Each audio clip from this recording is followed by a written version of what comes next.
Je me retrouve aujourd'hui pour une vidéo unboxing puisque j'ai passé une grosse commande Aromazone il y a quelques jours et je l'ai reçue hier. Donc oui, déjà je me suis fait livrer aux États-Unis puisque Aromazone en fait offre les frais de port si on dépasse les 100 $. Et mine de rien, ça monte assez vite, donc j'étais déjà rendue à 70 quand je me suis rendu compte de ça. Donc j'ai réussi à trouver 30 $ de plus pour pouvoir avoir les frais de port gratuits. Donc le colis est arrivé hier et en fait j'en ai profité pour me faire un petit peu... de faire le gros réapprovisionnement de pas mal de choses. Donc du coup je vais vous présenter tout ça, vous présenter un petit peu pourquoi j'ai choisi les produits et c'est parti. Alors j'ai commandé 2 poudres pour les cheveux. Donc la première c'est de la poudre de guimauve.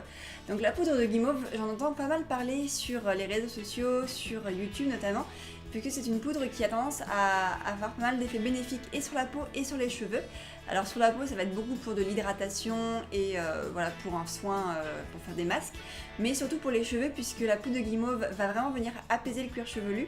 Et moi qui ai le cuir chevelu assez sensible voire sec, c'est vrai que c'est plutôt recommandé. En plus de ça, il facilite le démêlage et il va venir renforcer le cheveu. Donc j'ai hâte de tester. Je vais venir la mélanger avec d'autres poudres que j'ai déjà et je vais voir si le masque est plutôt efficace, mais donc la poudre de guimauve.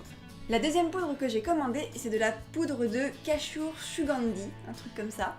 Donc là, c'est une poudre exclusivement pour les cheveux. On peut s'en servir aussi pour le visage, mais personnellement, je ne m'en servirai que pour les cheveux, puisque c'est une poudre qui a déjà pour propriété de favoriser la pousse des cheveux. Et oui, comme depuis 6 mois ou 1 an, je fais tout ce que je peux pour faire pousser mes cheveux plus vite, mais ça marche moyen pour l'instant. Enfin, quoi qu'il en soit, cette poudre, elle est donc vraiment là pour favoriser la pousse des cheveux, pour les fortifier, les rendre plus épais, leur donner plus de volume. En plus de ça, de ce qui est écrit et de ce que j'ai pu lire, c'est une poudre qui sent très bon et qui va venir parfumer les cheveux, donc j'espère que c'est vrai. Là, de ce que ça dit, c'est vraiment ça, une poudre ayurvédique déjà, voilà, fortifier, embellir les cheveux et stimuler leur pousse. Ensuite, j'ai commandé de la poudre de noyau d'abricot. Donc là, c'est une poudre que je n'ai encore jamais testée, mais c'est pour faire des gommages pour le visage. J'ai toujours beaucoup de mal à trouver un gommage pour le visage qui me convienne. Là actuellement je suis en train de terminer un gommage de chez Caudalie qui n'est absolument pas bio, qui contient des microbilles en plastique. Donc je veux vraiment arrêter. C'est vrai que j'étais revenue à celui-là puisque j'en avais marre de ne pas trouver de gommage qui me convenait. Donc là je vais tenter un gommage fait maison que je vais faire je pense avec donc, de la poudre de noyau d'abricot, du miel, du sucre, voir un petit peu ce que je peux mettre dedans. Ça m'a l'air d'être des grains qui sont assez fins mais qui sont quand même solides et qui vont pas fondre, donc qui devraient faire un gommage plutôt bien. Donc ça je vous en dirai des nouvelles dès que je l'aurai testé puisque c'est quelque chose où j'ai pas mal d'attentes, donc je vous tiendrai au courant. Ensuite j'ai commandé 2 savons, donc ce sont des savons végétaux, donc savons purifiants aux huiles essentielles. Donc ça je les ai commandés pour mon copain puisque lui n'utilise que des pains de savon pour se laver, se doucher, les shampoings et tout ça. Donc j'en ai profité pour en commander 2. Alors petite surprise entre guillemets, c'est un savon qui sent la lavande et personnellement je déteste l'odeur de lavande. Et en fait c'était pas précisé dans la description du produit, c'était écrit aux huiles essentielles, sur le dessin il y a du citron et du thym. Donc j'imaginais quelque chose d'assez frais, finalement ça va quand même sentir pas mal la lavande. J'espère que lui aime ça, il a pas encore vu mais en tout cas voilà, ce sont des petits savons, ils ne coûtaient vraiment pas cher, donc bon après des savons relativement basiques qui sont censés être assez doux et bio, donc on verra ce que ça donne. J'ai également commandé du beurre de karité, donc là c'est la première fois que je commande un beurre de karité pur, puisque j'ai envie de tester différentes recettes et que je vous présenterai d'ailleurs au fur et à mesure. Je vous ferai quelques petites vidéos tuto dans les prochaines semaines, mais pour ce que je voulais faire j'avais besoin de quelque chose d'assez épais et le beurre de karité a quand même pas mal de bonnes propriétés, notamment en termes d'hydratation, donc j'avais hâte de voir ça. Est-ce que je peux l'ouvrir pour voir comment il est? C'est vachement dur. Si ça s'ouvre, ça y est. Oh c'est marrant, la texture est assez particulière, ça a l'air très solide. Ah, c'est vraiment marrant. Bon je sais pas si vous pourrez voir mais on peut appuyer dessus. Enfin bon bref, c'est comme du beurre, ça n'a absolument aucune odeur. Donc très bien pour ce que je veux en faire. Je vous en reparlerai dans tous les cas pour la recette que je vous présenterai, mais un beurre de karité c'est toujours utile. Ensuite j'ai commandé beaucoup d'huile puisque j'ai pas mal de projets encore de recettes et de choses comme ça. Et la première huile que j'ai commandée c'est de l'huile de Buriti. Donc c'est une huile dont j'ai pareil entendu beaucoup parler sur les réseaux sociaux et sur YouTube notamment. Et c'est une huile qui est en fait donc tonique et illuminatrice. Les propriétés principales de cette huile c'est surtout qu'elle contient beaucoup de bêta-carotène, ou en tout cas d'agents liés à la carotte ou un truc comme ça, qui sont en fait des agents qui vont venir donner un teint relativement hâlé à la peau, qui vont donner bonne mine, qui vont avoir pas mal d'antioxydants. Donc c'est une huile en fait que je vais utiliser pour deux choses. Je vais me faire une huile en fait d'été, une huile pour le corps. Une huile donc du coup un petit peu comme l'huile Prodigieux de Nux mais version bio. Et du coup c'est vrai que cette huile était quand même plutôt recommandée vu la recette que je voulais faire. Mais je vais également m'en servir pour mon huile de nuit. Puisqu'en fait le soir maintenant j'ai réduit la quantité de crème de nuit et je suis plutôt en mode aloe vera et huile végétale. Et donc du coup je me fais moi-même mon propre petit mix. Aujourd'hui j'utilise de l'huile de carotte avec quelques huiles essentielles. Là je pense que je vais essayer une nouvelle recette en mélangeant de l'huile de buriti avec de l'huile de carotte et puis d'autres huiles. Mais celle-ci a en tout cas beaucoup de propriétés donc j'ai hâte de la tester. Au niveau de l'odeur, est-ce qu'elle a une odeur particulière? Elle a une odeur mais très légère. Ça sent un peu comme l'huile d'olive, mais en beaucoup plus doux.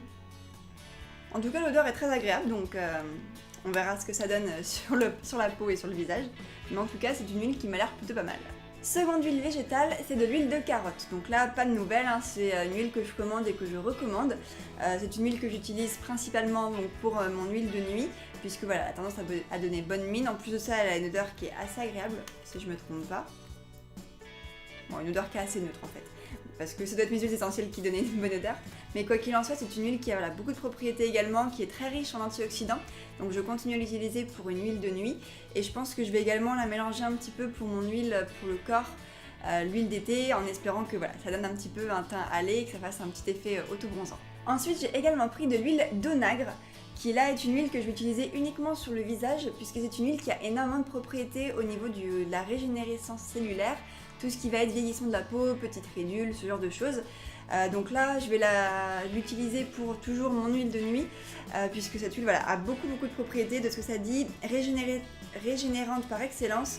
Cette huile est reconnue pour ses vertus régénérantes et pour ses propriétés revitalisantes et assouplissantes, ce qui en fait un actif de choix pour prévenir le vieillissement cutané. Donc c'est une huile que je pense utiliser donc plutôt sur le visage, peut-être aussi sur le décolleté, puisque c'est une zone qui est assez fragile avec une peau très fine. Mais dans tous les cas, c'est une huile qui m'avait l'air plutôt pas mal, surtout quand je disais les propriétés. Au niveau de l'odeur, il n'y a pas d'odeur quasiment.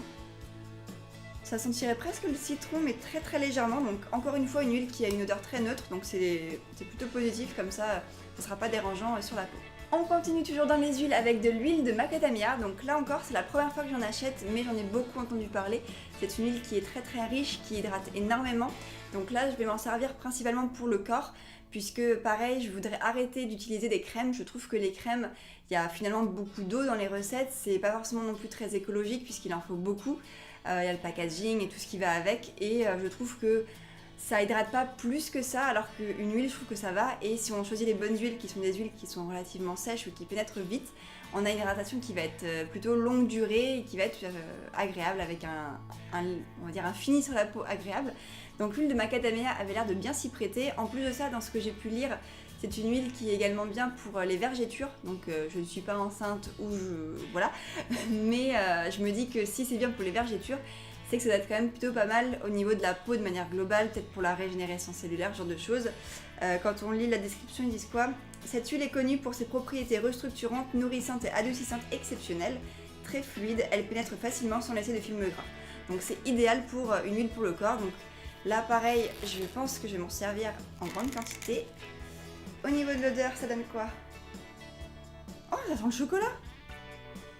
Putain, c'est super agréable! Bon bah sans vous mentir, ça sent le chocolat. Un mélange entre le chocolat et le café. C'est super agréable! Ça fait vraiment l'huile d'été, l'huile chaude. J'ai hâte de la tester, mais très très bonne surprise au niveau de l'odeur. Enfin, la dernière huile que j'ai commandée, c'est de l'huile d'abricot.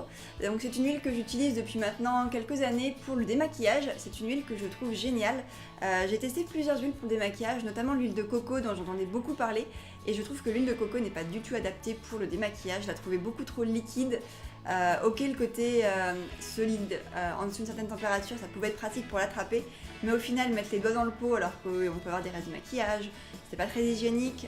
Je trouvais pas ça très pratique. En été, quand l'huile était très très liquide, à attraper dans un pot, c'était pas forcément l'idéal non plus. Donc je reviens à l'huile d'abricot que j'ai trouvé très efficace, qui est quand même relativement épaisse pour du démaquillage et qui du coup permet de bien enlever tout ce qu'il peut y avoir. Donc je vais continuer à l'utiliser, je vais re-remplir, en fait j'ai un petit flacon pompe qui fait très bien l'affaire, donc je vais juste m'en servir pour le remplir et continuer à me démaquiller avec. Ensuite, autre élément super intéressant, j'ai acheté une pompe pour faire ma fameuse huile pour le corps. Et d'ailleurs, je suis en train de me dire que le truc est vachement long et que j'ai pris un truc beaucoup trop grand. J'espère que ça va quand même rentrer. Ouais, ça a l'air d'être à peu près la même taille. Mais oui, j'ai pris un flacon qui est une pompe qui est pas du tout adaptée à mon flacon. Je pense que ça se coupe, hein, donc voilà, donc j'ai juste pris ça pour mon huile pour le corps, pour que ce soit plus facile à utiliser. Enfin, pour terminer sur l'huile sur le corps, j'ai également acheté du mica pailleté, donc couleur noisette scintillant. C'est une poudre en fait, oui, une poudre de mica qui est une poudre qui peut servir pour pas mal de choses. Donc il peut servir pour faire donc, des huiles pour le corps pailleté, mais également pour faire du maquillage, ce genre de choses. Donc personnellement, je pense que je vais m'en servir principalement pour le corps, pour l'été, ce genre de choses. Mais vu la taille du pot, et je pense pas qu'on en mette non plus des quantités énormes, peut-être que je m'en servirai en maquillage. Donc à tester, ou peut-être s'il y a une soirée, ou je sais pas, mettre ça dans les cheveux. Ça peut être vachement sympa, donc à voir. Après, je vais ouvrir ça tout doucement pour pas en mettre partout. Mais ça a l'air plutôt joli, je sais pas si vous verrez les reflets. Mais ça a l'air plutôt sympa. Donc, le pot est bien rempli, donc je pense que ça va me durer assez longtemps. Ensuite, on arrive au plus petit flacon, puisque j'ai commandé pas mal d'huiles essentielles. La première, c'est de l'ylang-ylang, donc c'est une huile essentielle que j'ai depuis un petit moment. Là, j'en ai plus, donc j'en rachète. C'est une huile qui sent très très bon. Je m'en sers principalement pour tout ce qui va être détente, diffusion dans l'air. Donc j'avais un diffuseur d'huile essentielle en France, j'en ai pas encore ici. Je vais peut-être en racheter un, sinon je pense que je pourrais mettre ça au-dessus d'une bougie ou ce genre de choses. C'est une huile essentielle qui a beaucoup de bonnes propriétés, autant pour dans l'air pour se détendre que pour mettre sur la peau, puisqu'elle a des propriétés régénérantes et cicatrisantes. Donc une huile un petit peu à tout faire, donc que j'ai racheté.